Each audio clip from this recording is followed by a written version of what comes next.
Hey everybody, this is Stuart. Thank you so much for joining us. It's time to schmooze, y'all.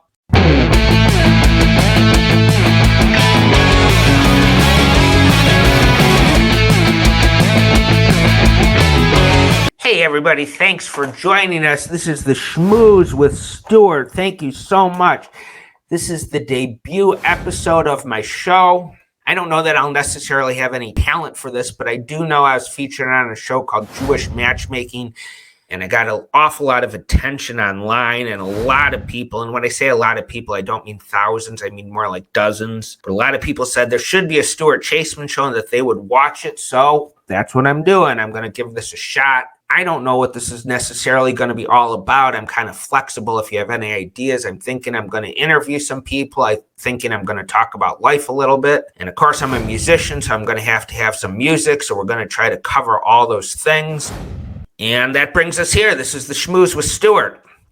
And I don't know when you're watching this. I don't know when we're going to post this, but as I'm filming this, we're just barely a week out from the worst attacks against Jews since the Holocaust in Israel. And I got to be honest, I'm not religious. I've never been religious. I don't come from a religious family, but we identify as Jews.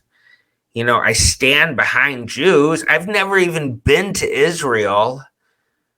But, you know, I'm glad there's a Jewish homeland somewhere. I like the idea that no matter what happens in the rest of the world, there's a place that as a Jew I could always supposedly feel comfortable. And I'll be honest with you, this issue of the Jews and the Palestinians has always been a bit perplexing to me. You know, I consider myself a liberal. My politics are far left of center, and more liberals are siding with the Palestinians, or at least saying, you know, these Palestinians have a valid point they're making. But of course, I'm also a Jew, and like I said, I stand with Jews. So this issue has confused me. And I'm someone who has stood up for people like Roger Waters, who are accused of being anti-Semitic. I don't think having sympathy for the Palestinian cause necessarily makes you anti-Semitic. I don't know.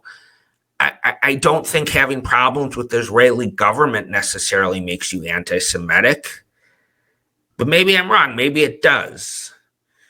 You know, I don't necessarily support Netanyahu. I know I don't support the settlements going on in the West Bank. That seems kind of sketchy to me, that Israel entered an agreement and then they're violating it. So I don't think Israel's always right. But now this terrible, horrific attack happens. You would think just like 9/11, the whole world would just gather around Israel saying this was horrible. But I still see educated people, scholars and professors and activists still somehow claiming that what happened, what Hamas did, was somehow justified. You know, I don't claim to know what was right 75 years ago when Israel was given to the Jews. You know, I realize there are some people living there. It seems to me if it was a British colony and this colony was given to the Jews and the people who are already living there are kind of pissed off about it, their issues with the British, not with the Jews. It doesn't seem right that 75 years later they should still be killing people. I mean, Americans took their land away from the Native Americans and we just kind of gave them some casinos and they're good with it now. You know, you don't see them dropping bombs on us. You know, I don't know much, but if you can't look at the actions of Hamas and see that as pure evil, something's wrong with you. If you can't look at kids that went to a concert, a peace concert, who are tortured and killed, and you can't see that as wrong, if you find some way to justify that, something is not right with you. That is pure evil. If you see the slaughter of children, slaughter of babies, if you see children ripped away from their parents and taken hostage is okay, and you side with the people who do that, if you see the raping of women and the killing of women, then parading them through the streets of Gaza, if you see that as morally okay because of some border dispute, something's wrong with you. That's not okay. And, you know, I don't I'm not a blind Zionist that's automatically going to side with Israel. I pride myself as someone who could look at the big picture and try to figure out right from wrong. And I'm not sure who's right in this scenario, but I definitely know Hamas is wrong. You can't, who could do that? Can you kill a baby just because you thought you were wronged over some land that your ancestors were living in? I couldn't do that.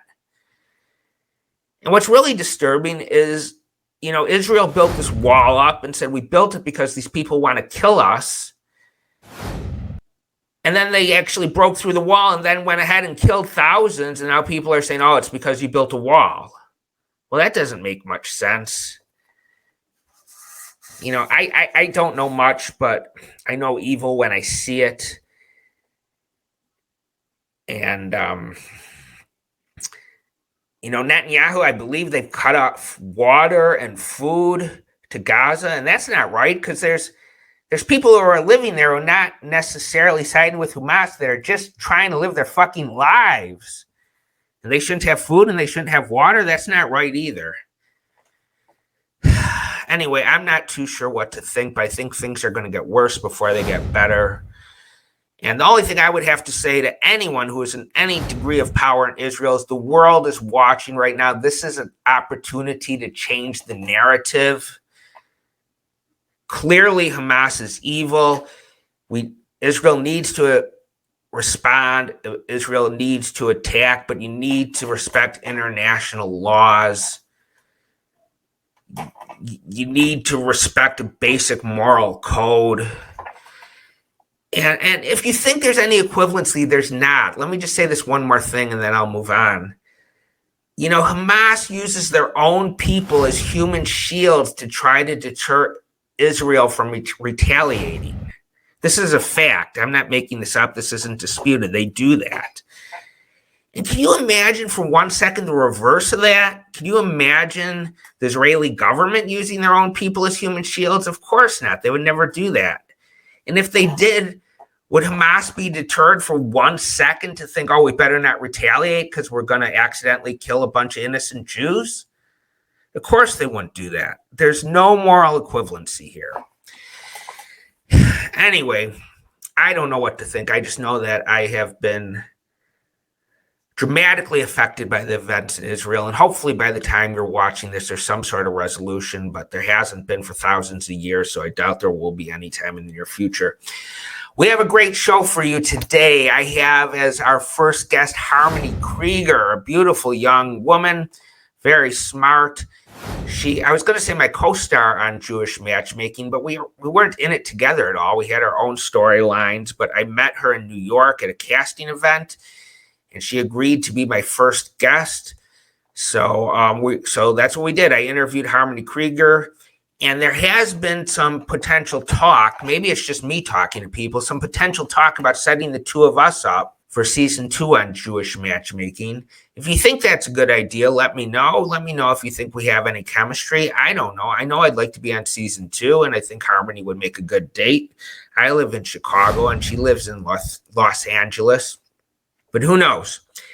Anyway, so here's my interview with Harmony Krieger. I hope you enjoy it, and I'll see you on the other side of this interview.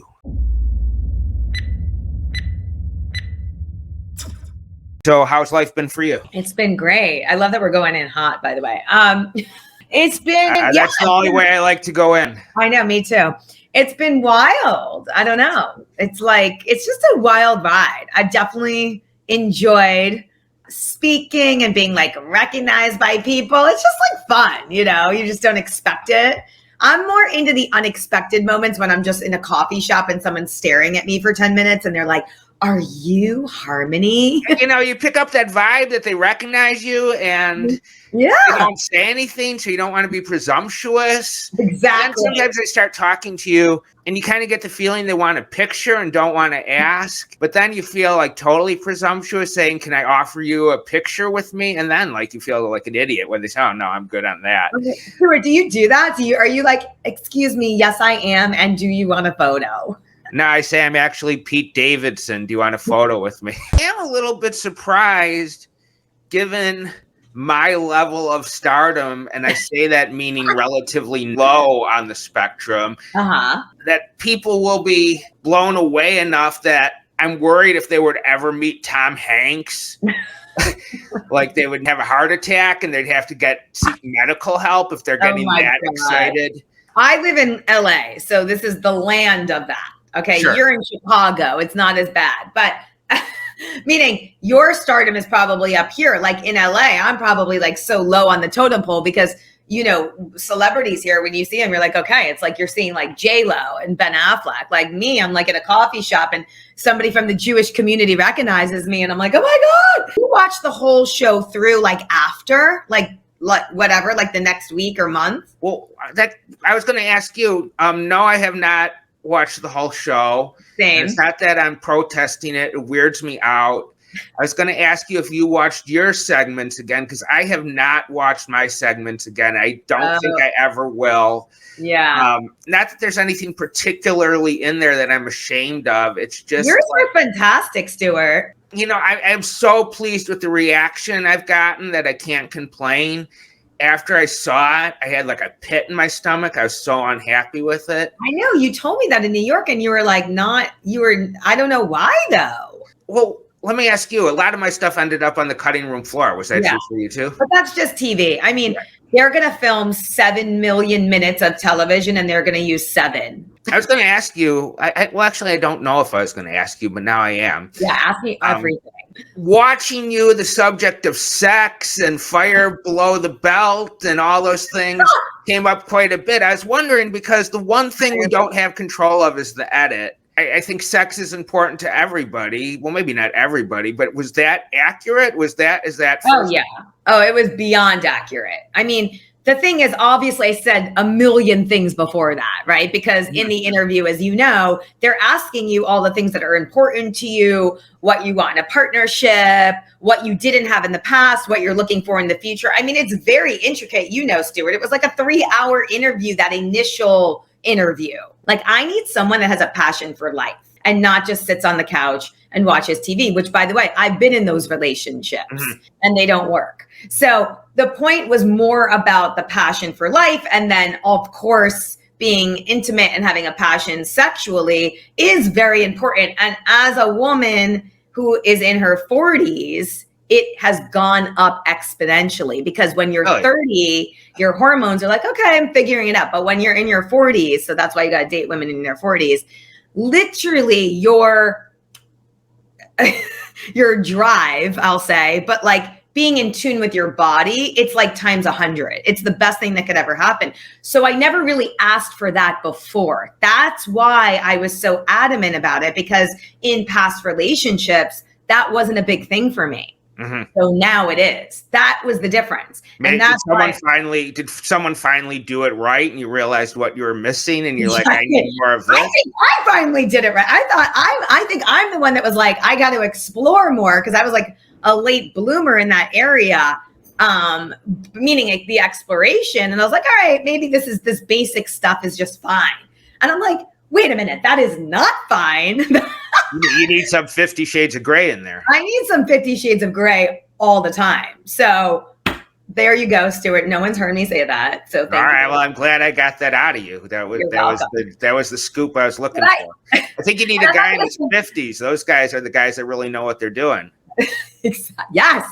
And listen to this. It's like, not every woman feels that way. But I guarantee, do you know how many women messaged me after saying, thank you so much, because they're scared to talk about the thing that they actually really want. And by the way, that's not my number one, but it's in my top 3 or 4, because I want someone kind and intellectual and successful and amazing and caring and all the things. But if I'm not attracted to them, Stuart, it's not going to work. It's just not. So I told Eliza that, and then you watched the show.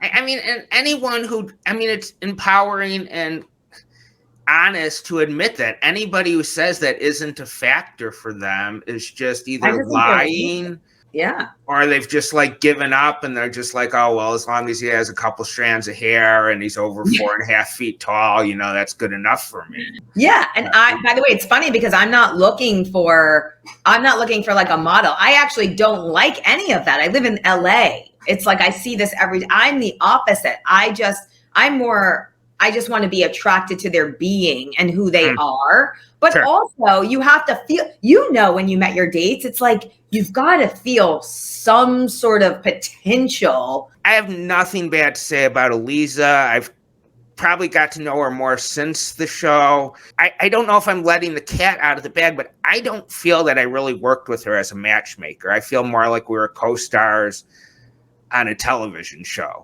But Yeah. I got the sense from your segment that you had some sort of connection with Eliza that perhaps I didn't have. I think she was more of a dating coach for me. She really did hear me and like listen to all the things I wanted. I will say that I just don't know if her inventory, that's what I'm going to say, at the time of the show was what it is now.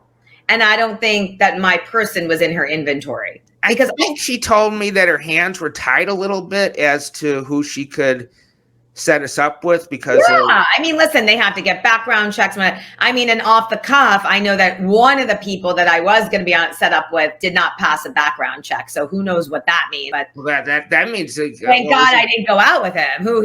I'm quite certain the girls that didn't pass the background checks are the girls that I have the most experience dating in my past. That's my specialty. I don't know how to relate when I meet a girl. She's like, oh, yeah, my mom was prom queen and my dad is CEO of this company. And growing up, everything was great. It's like, I don't know what language you're speaking. Give me some dysfunctionality that I could relate to. Maybe Elisa's, her inventory, she had women that were a little bit too prim and proper for you. Who knows? To LA when I was 27. What was the impetus behind that? Lots of things. If I look back, I was almost about to be engaged to my boyfriend at the time. All my friends were getting married. It was the time when everyone does that after college. And I was like, this is not for me. Was he the one that got away or did you dodge a bullet? No, he was fantastic. I just definitely wasn't ready.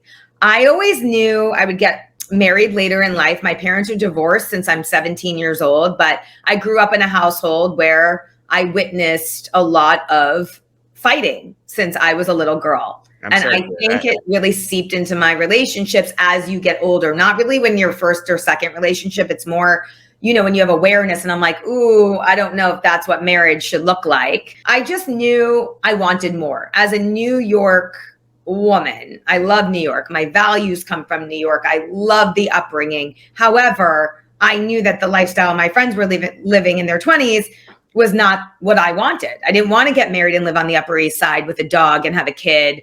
And then that's my life. I love that for them. I just didn't want that for me. I was like, okay, there's got to be more. I love outdoors. I want beach. I want mountains. I want desert. I love hiking. What am I doing here? Anyway, this is crazy. I'll never forget it. I had $2,800 to my name. That was it in my bank account. $2,800. I packed 2 suitcases. I found a little place on Craigslist when Craigslist was okay and not crazy. And I said, I'm going for the summer. That was it. Like however long my money lasts. And my boyfriend was like, okay, when you come back, he knew what I wanted to do. When you come back, we'll get an apartment. I never came back. He's still waiting or did he? He's out. He married someone right now. By the way, every boyfriend I've ever been with serious, they've always married the girl after me. So I'm thinking, I prepared them. And then they're like, well, if I could deal with Harmony, I could deal with anyone. Done a lot. I started a company. I worked for somebody. Then I started my own business, which is an event planning business. I never wanted to work for anyone. If you couldn't tell, I don't really do well with like authority or rules. Oh God, I have no idea what that must feel like. And by the way, full circle, just the last thing is like, I didn't really appreciate, I think, like I wasn't fully living my name because I'm not musical like you. So Harmony definitely wasn't going into musical talent, but I knew that my voice is my talent to use it for the greater good. And only this year, I'm like, Dad, thank you so much for naming me this because now I'm like living it. You couldn't have a more perfect name for, I wouldn't say I know you well, but from the times that we have chatted and watching your social media, I could not think of a better name for you, Harmony. I believe your current business is called Pop Your Shop. Give me a quick elevator pitch about what Pop Your Shop does. So Pop Your Shop is experiential marketing agency where we work with brands to produce pop-ups, whether that's a pop-up event. So it's a temporary event to create buzz around a brand new product that launches. So let's just say we have BCBG and they're launching a makeup line. This is one of the events I did. They've never entered the makeup space. We create an entire event, but also a campaign around that product launching. So we'll attach influencers to it. So lots of social media campaigns. And then with that, we'll create an experiential event around it to showcase the product to new consumers. But really what pop-ups do is create buzz around the product so people will then go out and buy it. So you went out with Aaron, Adam, and Ben. They made it, they kind of left a cliffhanger. I believe it was with Ben. He was the last one you went out with. Yeah. Oh, I get asked this. What did you think about all of them? Oh, none of them are right for you. Yeah, no. You need someone with more musical talent, I think. I do. I think I do. So to fill us in, what happens after the show? What happened with Ben? Right. Were you still in contact? Did it go anywhere after that? No, it did not. We never spoke again. One thing that I could really relate to was you talking about kind of only getting half of the equation in the people that you've dated or met. You described it as passion versus stability. I always kind of describe it. For me, it's either there's like a really good fit, like we have that best friends thing and we just fit together perfectly, but there's no butterflies or anything like that. And you try to like force that square peg into a round hole and it's just not there.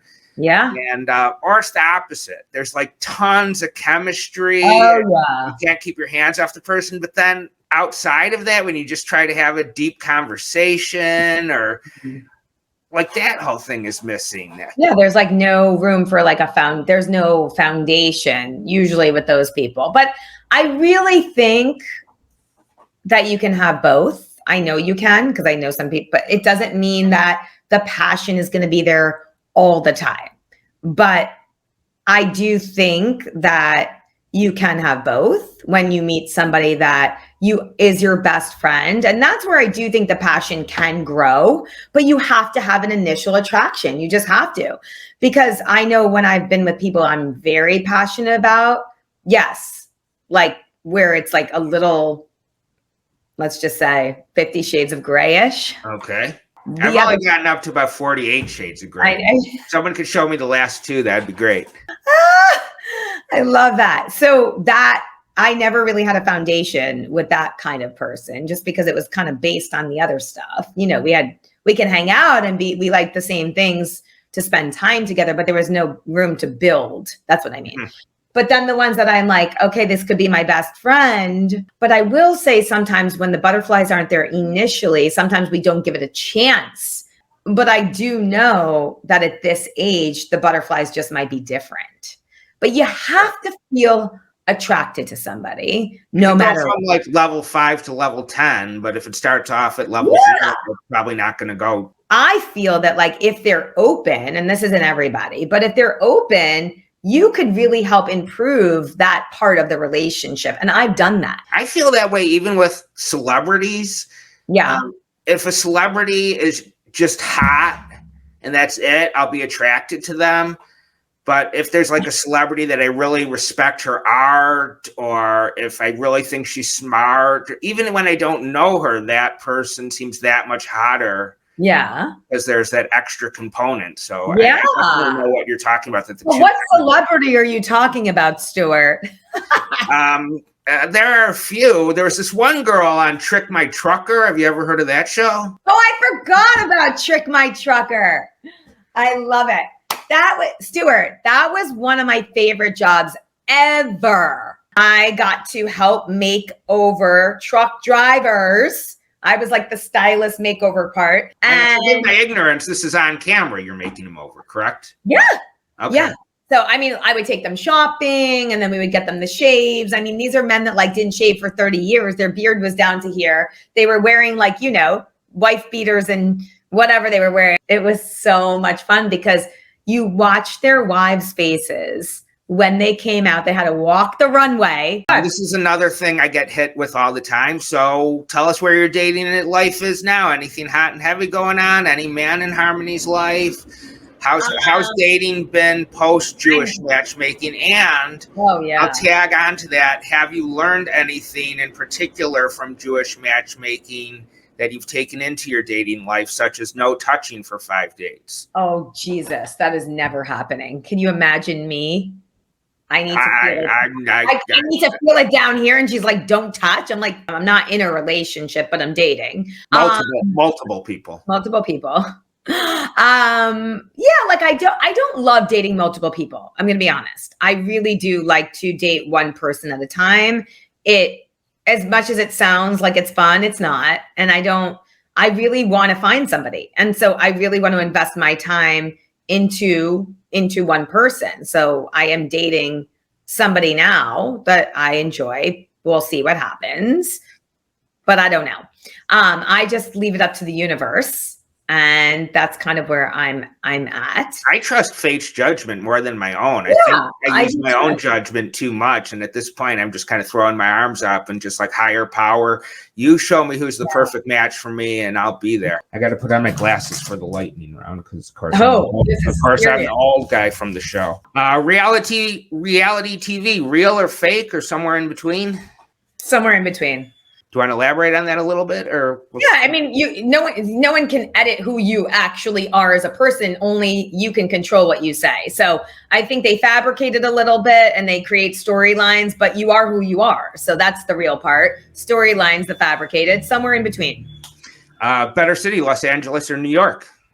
So hard. I'm going to say LA. Of all the podcasts you've done, what question have you been asked more than any other? Am I dating anybody now? Yeah, I get that. And then I get where are you with Pamela? More important, religion or spirituality? Spirituality. Beverly Hills 90210 or Melrose Place? I used to say Melrose. I'm going to say Beverly Hills 90210. Definitely 90210. I never watched either of those, but okay. Do unicorns actually exist in the world, or did they at any time in the history of the world? Are you kidding me? They exist right now. I am one. You want to see? I do want to see. I keep this on the daily. Punch down a little bit more. I think you're getting cut off. Can you see it? Very nice. Have you done anything interesting with that we should know about? I mean, probably. Okay. Can you name 3 Nirvana songs? Smells Like Teen Spirit. Yes. Come As You Are. Yes. Oh my God, I'm blanking on a third one, Stuart. Tell me the other one I love. I can't tell you. About a Girl, All Apologies. All Apologies. Thank you. Okay. Let's see. Are you a Swiftie? I wasn't. I am getting to be, but I wasn't before. But I appreciate her art. Got it. This is a very, very inside question. Dean or Catherine? Oh, come on. You can't say that. No, I love them both. I love them both as a team. How about that? Okay, that'll work. They're amazing. That was very sly. That was a very sly way of getting out of that. I love them. They were both producers on the show, incidentally. Yeah. Seinfeld or Friends? Friends. All right. I love Seinfeld. I strongly disagree, but that's all right. I love Seinfeld, but Friends. I also, by the way, fun fact. I also hosted the 25th anniversary of Friends live in Vegas, where everybody like walked by and we did like this whole like Friends experience. It was fun. But did it involve the cast? Or? The only person from the cast that happened to be at this one was Gunther. Everybody was obsessed with him and he passed away. Oh, I didn't know that. And it's very sad. He was sick and that was one of the last like hurrahs and nobody knew. And to watch this back and see what I did. And now he's not here anymore at a young age because he is very young. Yeah. What's your mantra? My mantra is have fun and play every single day. Enjoy the present moment and don't forget to laugh. Okay. I don't forget to do that. Favorite color? Turquoise and pink. Okay. And I read something about your horoscope online. Horoscopes, valid or bullshit? Oh, valid. Are you kidding me? I am not Everything kidding you. They're complete bullshit. No, everything about my Aquarius horoscope is always true. Dead on. Okay. I don't know. I just always think like if some girl is not being very nice to me at all, like if her parents fucked like 2 weeks earlier, like she'd be naked feeding me chili dogs or something. It's like, I don't buy that. Oh my God. For the record, I'm a Virgo. Okay. Most fun, 20s, 30s, or 40s? Okay, here's what I'm going to say. Different levels of fun. I had a blast in my 20s, and 30s was also fun, but 40s, you get to know yourself the most. It's a different kind of fun. I'll go along with that. Yeah. Facebook or Instagram? Right now, I'm going to say Instagram because nobody could see feeds on Facebook. They've like changed the algorithm. My publicist for a while was running my Instagram because I just didn't want to deal with it. I didn't like it. I didn't get it.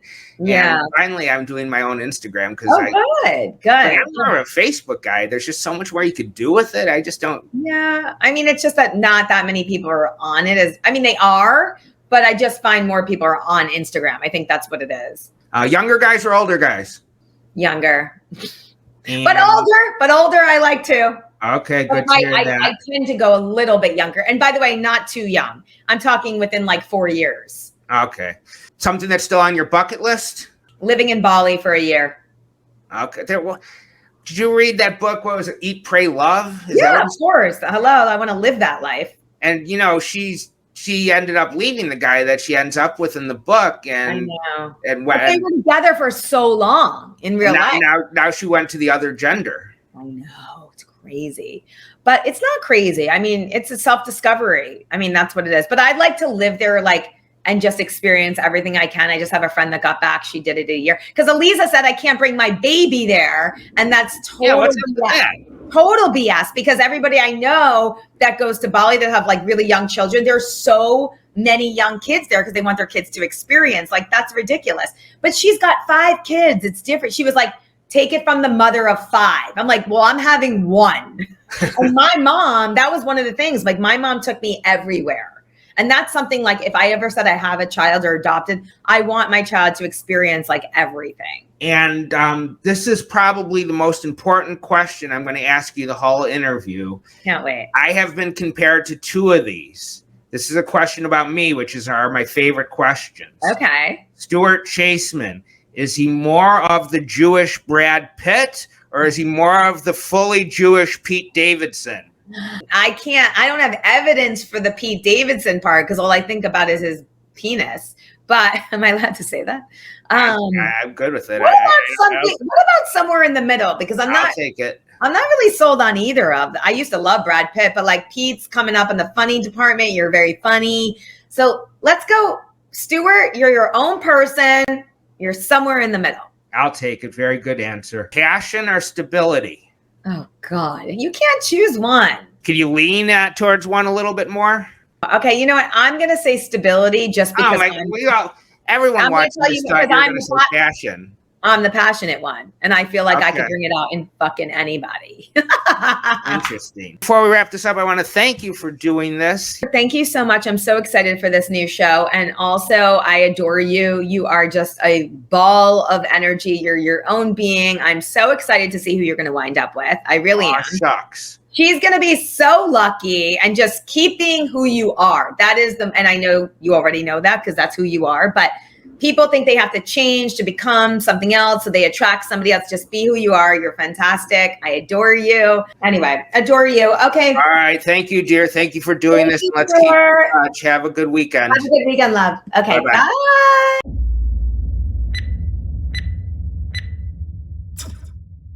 Well, that was fun. I want to thank Harmony for being my first guest on the Schmooze. Please look her up on social media. You can find her on Facebook. You could find her on Instagram. That's Harmony Krieger. You could also look up her business at those places. Pop Your Shop. Hi, Bailey. Bailey's there. And I'm thinking both of us need to come back for season 2 of Jewish Matchmaking. So if you agree with that idea, please let the producers of Jewish Matchmaking know that you want to see both of us back. Perhaps we could even be set up on a date. I don't know. Do you think we had any chemistry? If nothing else, I think it would make for some interesting television. And I'm going to be ending these things with a song each time. Sometimes it will be an original, sometimes it will be a cover. I'm open to taking requests, so if there's anything you want to hear, just let me know. I'll be giving top priority to cheesy songs from the 80s by one-hit wonders, but I really am open to just about anything. So if there's something you want to hear me play, just drop me a line and we'll make sure and do it. And given everything that's going on in the world, I have this next song running through my head, so I'm going to give this a shot.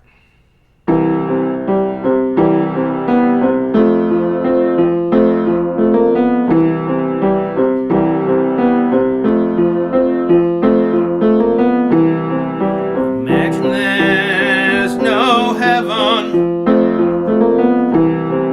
It's easy if you try.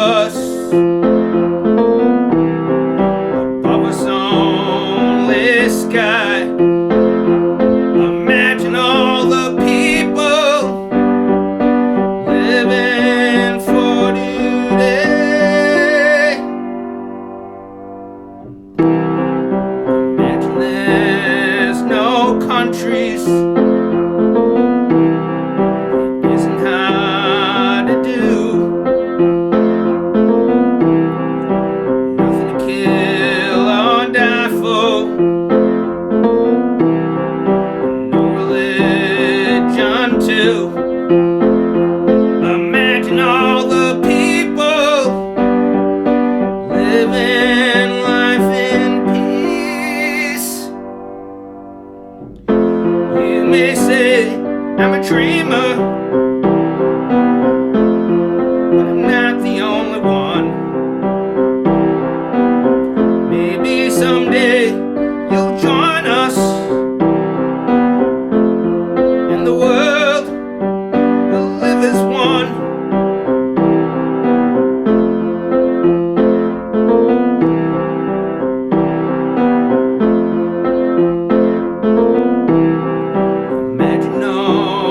Possessions. Wonder if you can. No need for greed or hunger. A brotherhood of men. Imagine all the people living in one big world. They say I'm a dreamer, but I'm not the only one. Maybe someday you'll join us, and the world will live as one.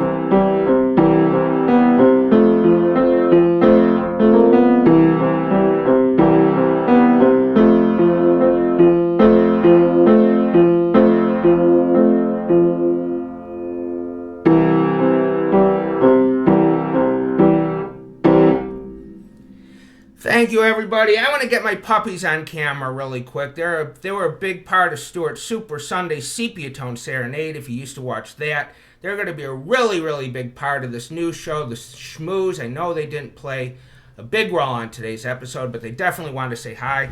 Puppies! Puppies! Here's Bailey. Come here, Bailey. Come here, Bailey. Ah. This is Bailey. He's a beautiful boy puppy. Rosalita! She's coming. Rosalita! Come here, Rosie. Rosalita! This is a big girl. This is Rosalita. She's very heavy. She's like 80 pounds or something. She's a real big girl. All right, that's enough. All right. Thanks again to Harmony Krieger. Thank you all for watching. Look forward to seeing where the show goes. I forgot to say that last song I want to dedicate to everybody who's currently in harm's way. And until next time, please help unfuck the world. It's all we got.